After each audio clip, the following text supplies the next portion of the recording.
an overuse of the gastrointestinal system. The gastrointestinal system is only meant to function for several hours a day. When you go past that amount, it's inefficient.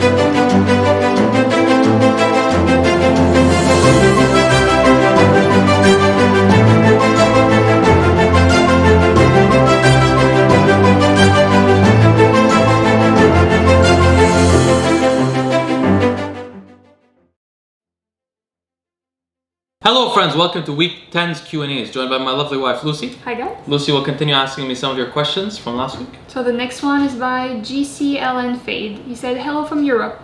I hope you're doing well. I'd like to ask if you have any tips to help with reflux.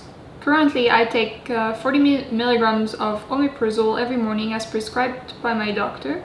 But I'm wondering if there is any other remedy or cure. Thank you. Thank you, Lucie. Thank you for your question. First of all, I'd like to say I'm not a doctor and this is being discussed for informational purposes only. So, he's talking about gastroesophageal reflux disease, which is also called GERD. So I suffered from this quite extensively when I'm competing and living that kind of lifestyle where I was eating a lot, competing in arm wrestling, eating a lot and taking hormones and stuff like that. I suffered from this, and at the time I didn't find any solution. To be honest with you, usually what they do is they either prescribe proton pump inhibitors or they prescribe histamine 2 receptor agonists. He's taking a proton pump inhibitor, PPI. So PPIs in general, by the way, they're shown by research to be more effective than histamine 2 receptor agonists. However, there are also two, other than these medicinal solutions, there are two other solutions. Usually what they do is they either there's some non-surgical solutions, like there's something like involving radio frequency therapy that they do. Basically, by the way, what this disease involves is that there's a sphincter muscle that prevents the stomach acid from getting up through this tract into the esophagus. When this muscle is loosened, the stomach acid can come up, as well as bile fluid, in fact. So bile fluid is what digests fats. It comes it's produced by the liver and it's held in the gallbladder, which some people get removed. So the bile fluids and the acid can get up through this relaxed sphincter and back into the throat. And by the way, what this causes in the long term is very dangerous, because people who have GERD are about 5 times more likely to suffer from Barrett's esophagus. Barrett's esophagus is what basically your esophagus the tissue in your esophagus turns into intestinal kind of tissue. Okay. The texture completely changes. And Barrett's esophagus is the first stage of esophageal adenocarcinoma, which is esophageal cancer. Okay. So, and by the way, guys, your genetics also highly influence how likely you are to develop Barrett's esophagus. Now, the thing is, if someone doesn't have Barrett's esophagus, they tend to prescribe them these medications. And then other than these medications, there's this like a kind of radio treatment, which is sort of new, where they do this kind of like frequency therapy on the sphincter area to try to change it. And then there's surgical options where they try to surgically affect the condition.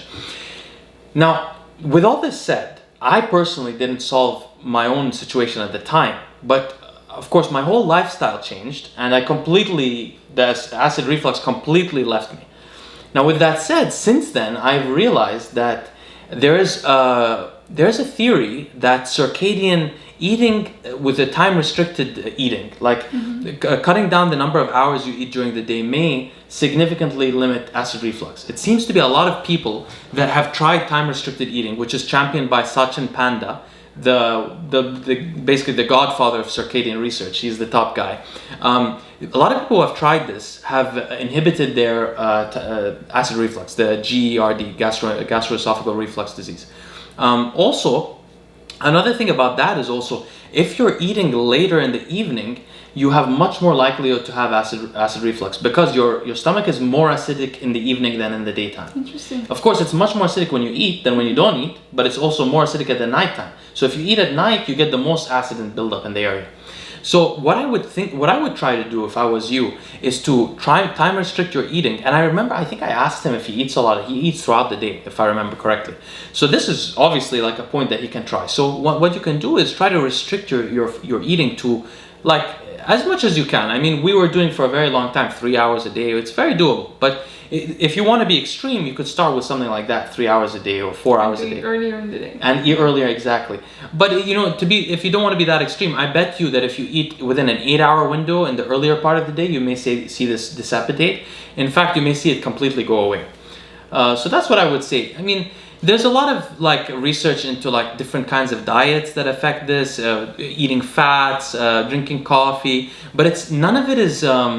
All the correlation studies show that it really depends on the person. Some people react from coffee, they develop acid reflux. Some people don't. Some people develop it from certain foods, some people don't. In general though, what I think is it's an overuse of the gastrointestinal system. The gastrointestinal system is only meant to function for several hours a day. When you go past that amount, it's inefficient. It can't function well. It needs to repair itself. It needs time off. And the system starts working when you take your first bite of calorie-filled food. So you don't want that time period to last 16 hours during the day, because then you allow that dysfunction to come out and you inhibit the repair processes. Right. So this is why it seems to be that time-restricted eating may work well. And by the way, it works well even in Indians. And Indians are some of the people who have the worst gastroesophageal reflux disease, maybe because of the amount of spicy food that they eat. So a lot of the Indians, and Sachin Panda himself is Indian, he cured his own gastrointestinal reflux disease. So check it out, try that, and I think it may work for you. And if you try, let us know if it worked for you or not. Yeah, do please. We'd be interested. Exactly. Thank you so much for watching. We'll see you next time.